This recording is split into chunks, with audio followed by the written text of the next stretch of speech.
Hi, I'm Nicole from Baby to Sleep, and today I'm going to talk to you about something that's actually very close to my heart and something I can really relate to from a pressure side of things, peer pressure, family pressure, and that's to do with sleep and breastfeeding.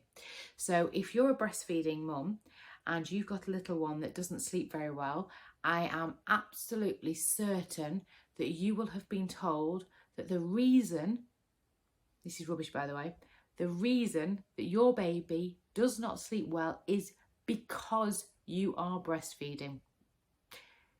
That's not the case at all. I can promise you that. It's nothing to do with breastfeeding. If it makes you feel any better, all the time that I've been doing this, it's probably about a 40-60 split between breastfeeding mums and formula fed babies that come to me for help. So that's 40% of formula fed babies, okay, that are still struggling with sleep. So it's not your fault. It's not because you're breastfeeding. Okay, yes, there might be aspects where you create more of a sleep association with regards to feeding to sleep because it's easy and you might co-sleep and there's a few other things that you might decide that you want to sort of whittle away. But that is not the reason your baby does not sleep well. Okay, and I cannot stress this enough. You have not created a rod for your own back. Okay, your little one can sleep absolutely fine and be breastfed. Your little one can have formula and sleep rotten. Okay, and it's really important that I tell you this because I'm so sure you will have had your friends and your family say to you time and time again, just give them some formula, that'll help them sleep. It doesn't. Okay, if we're talking about in the very early days, okay, yes, you're probably going to get some longer stints out of it. And the reason you're going to get longer stints is because formula's heavier and breast milk digests quicker, so they tend to need to feed that little bit more. But that's not forever. Okay, this is like in those really sort of early days. As time goes on, things level out and breastfed babies tend to take about the same amount of milk in a 24-hour period at 6 months as they do at 12 months. Okay, I think the figure is about 750 ml. I could be wrong, I'm not an IBCLC, but I'm sure it's about 750 ml that they take over a 24-hour period. So again, you can't overfeed a breastfed baby. Okay, so there are things where you might find that a sleep association has been created to do with feeding and sleeping. This is very commonly around the point when they're going through a big development and their brain is having a big development. People call it the regression, so the 4-month sleep regression, 8-month sleep regression, whatever it might be, but actually it's a point in time when their brain is basically going into overdrive and you've got a whole new neural path, all these new neural triggers that are being created, and that's when it's quite easy to throw in a feed to sleep association as such. Okay, but the reason I've done this particular video is I need people to know that formula is not your magic cure. Formula is not the thing that is going to get your baby to suddenly start sleeping through the night. If it's a genuine hunger thing, then you're okay, maybe that's the case, but that might just be a case if you need to top up some feeds during the day, maybe. But it's not really the answer. I've had so many parents come to me over the years who have introduced formula earlier than they wanted to and regretted it because it's made no difference. And all it's actually done is given them a shed load of mum guilt. Okay, and as if we don't all carry enough mum guilt around with us as it is. You know, we just have these big bags on our backs that literally are just overflowing with mum guilt. You know, the last thing we need to be doing is adding more into it for something that is completely and utterly unnecessary. Okay, so if you are considering switching to formula to help your baby sleep, please think again, because you don't need to do that. It could just be sort of a few tweaks that are needed.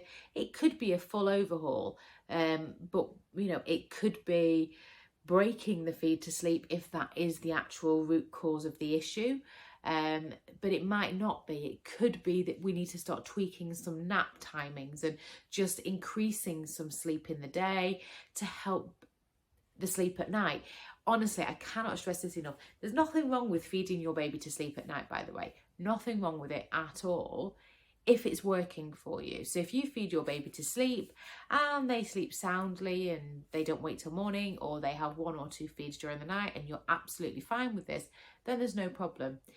If you're stuck in that position where they're waking every hour for a feed, that might be something where we want to actually sort of look at what's going on through that whole 24-hour period and start to tweak things a little bit.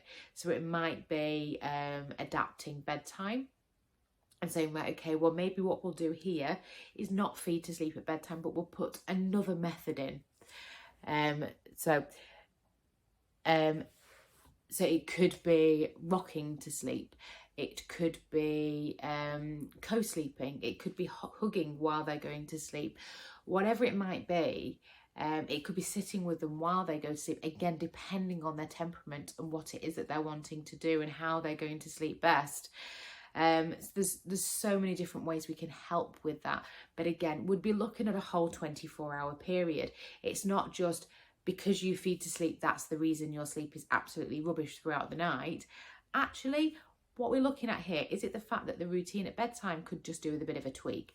Is it the fact that we need to look at restructuring the naps a little bit better? Is there more daytime sleep that's needed? Is there less daytime sleep needed? Do we need to close some of those wake windows down? So actually we're putting our babies down when they're tired rather than when they're so tired that they are literally latching on and just crashing to sleep. Because again, it could be that they're just so tired that they're not able to get a full feed. So there's all these different things. And again, that could be one of the reasons that they're waking up frequently. There's so many reasons behind why a breastfed baby may be waking up through the night. But again, there are so many reasons why a formula-fed baby might be waking up throughout the night. And again, with a formula-fed baby, we would look at everything exactly the same. We would look at the naps, we would look at the routines, we would look at the wakeful windows, we would look at the physical activity that is going on as well, we would look at behaviours, look at how the parents are coping, offer strategies to help support the parents to make sure that they're understanding of what's going on and they're understanding their baby's temperament and what it is that they're telling them. There are so many aspects to understanding a baby's sleep, and it is not down to you feeding them using your breasts. The most natural, normal thing you can do. Okay? So please, please, please do not think formula is the answer. There is nothing wrong with formula if that is a choice that you are making, because you have to make that choice for yourself, whether that be because you're going back to work and there isn't another option, whether you had already put into place that you were going to breastfeed for 6 months and then you were going to go on to formula. If any of these answers are the reason that you've gone on to formula and it's your choice, entirely different. But what I don't want is parents out there, mums out there who want to breastfeed, who are feeling peer pressure from family, from friends, from other mums at baby groups, from the internet, from all these millions of articles out there that are saying that breastfeeding is the root of all evil when it comes to sleep. It isn't, okay? Please don't think that because you are getting told that formula is the magic cure that it is, because like I say, I've seen it time and time again. Mums who have done it and it's made no difference to the sleep. And like I say, all it's done is add more weight to that mum guilt backpack. Okay, that's the last thing any of us need. We want to support our babies and support you as a mum, support the dads, support the whole family. Okay, so sign up to the Baby to Sleep Village. You will join a community of other mums and dads who have struggled with their little one's sleep. Sign up to the YouTube channel. You're going to get loads and loads of videos, loads of different things that you can watch to help support you and your family on their journey with sleep. You'll get so much information, and with you signing up to the YouTube channel, you will get an email updating you when we have brand new videos that come out. And you can also get them by signing up to the newsletter as well, which you can do by going onto the website babytosleep.co.uk. I hope you found this a really useful session. Again, mum guilt, we have too much. Don't add to it unnecessarily, okay? And I will see you for the next video. Bye.